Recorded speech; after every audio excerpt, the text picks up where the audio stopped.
There have been many unidentified flying objects sighted throughout history. This list details some of the earlier sightings that have been written down or passed on. Some are exciting, and some are just plain weird.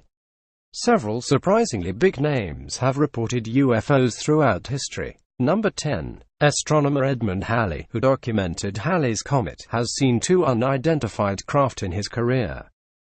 The first was in March 1676. He described it as having a vast body apparently bigger than the Moon. By Halley's estimations, the object was about 64 kilometers, 40 miles, above him. He said it made a noise like the rattling of a great cart over stones. After watching the distance it traveled in several minutes, he calculated that it was moving faster than 15,500 kilometers per hour. Number 9. In 329 BC, Alexander the Great and his army were crossing a river during wartime. Then, his men saw silver shields, with fire around the rims, in the sky. The objects began repeatedly diving at the men until the war elephants and horses were spooked. Alexander and his men gave up trying to cross the river and waited until the next morning to cross. Number 8. In 1897, many years before the Roswell UFO crash, the United States had another crash in Aurora, Texas.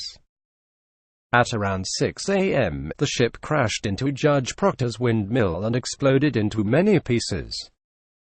While clearing the wreckage, some allegedly found alien writing that resembled hieroglyphics. A badly disfigured Martian pilot was also recovered.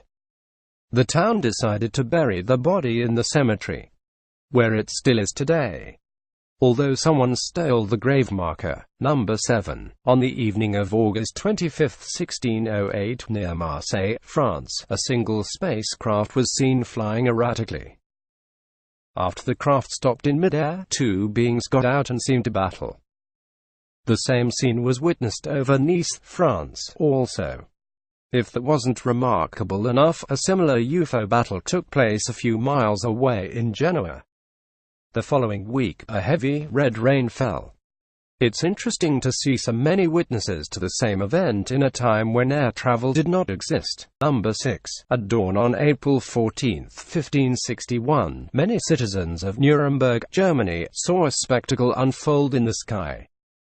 Two gigantic black cylinders launched many black and blue balls, blooded crosses, and white discs. It ended an hour later, when several of the shapes flew into the sun. Witnesses saw several objects fall to earth outside the city. A local newspaper wrote of the balls and crosses, approximately 3 in the length. From time to time, 4 in a square, much remained insulated, and between these balls, one saw a number of crosses with the color of blood. Then one saw 2 large pipes, in which small and large pipes were 3 balls, also 4 or more. All these elements started to fight one against the other. Number 5. At dawn on August 7, 1566, residents of Basel, Switzerland, saw black spheres engaged in a sort of aerial battle over the course of a few hours.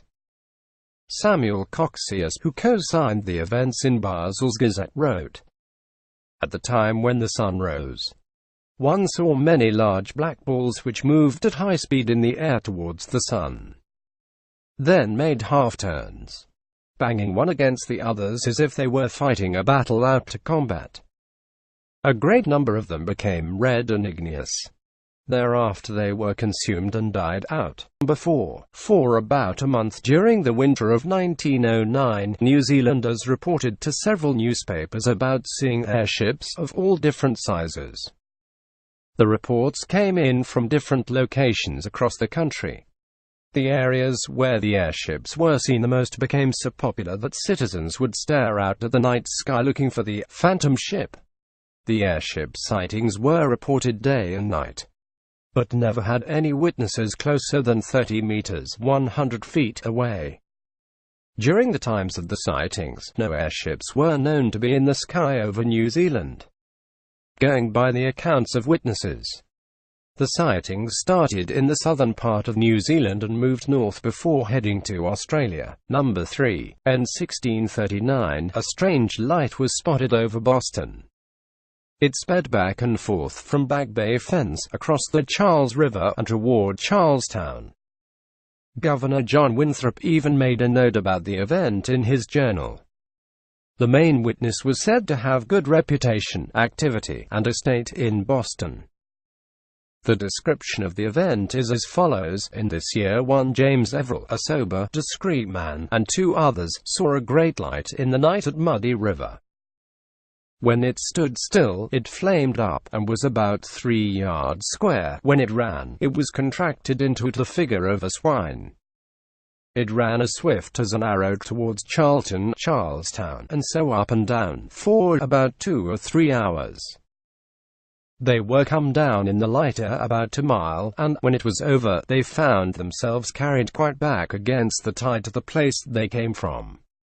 Divers other credible persons saw the same light, after about the same place. Number 2. At 9:45 p.m. on August 18, 1783, 4 witnesses saw a luminous object in the sky from the terrace of Windsor Castle. What witnesses saw is actually how a meteor would be described at the time, except for the parts about staying still and changing colors. The following year, an account in the Philosophical Transactions of the Royal Society related what witnesses observed: an oblong cloud moving more or less parallel to the horizon. Under this cloud could be seen a luminous object which soon became spherical, brilliantly lit, which came to a halt. This strange sphere seemed at first to be pale blue in color, but then its luminosity increased and soon it set off again towards the east. Then the object changed direction and moved parallel to the horizon before disappearing to the southeast. The light it gave out was prodigious, it lit us everything on the ground. Number 1. In the ancient Egyptian Tully Papyrus is one of the earliest written accounts of a UFO sighting. The papyrus contains the annals of Pharaoh Thutmose III, who reigned from around 1504 to 1450 BC. The sighting was said to have happened around 1480 BC. Chroniclers described a circle of fire coming from the sky. It emitted bad breath, but had no head. It was 1 rod long and 1 rod wide. Confused, the scribes bowed down to it and reported it to the pharaoh. Thutmose meditated on the event, and days later, the UFOs were more numerous than ever.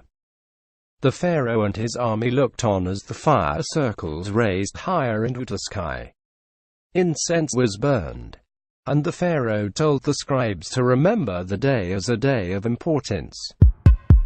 Thank you for watching Skywatch, and please don't forget to subscribe. See you on my next video.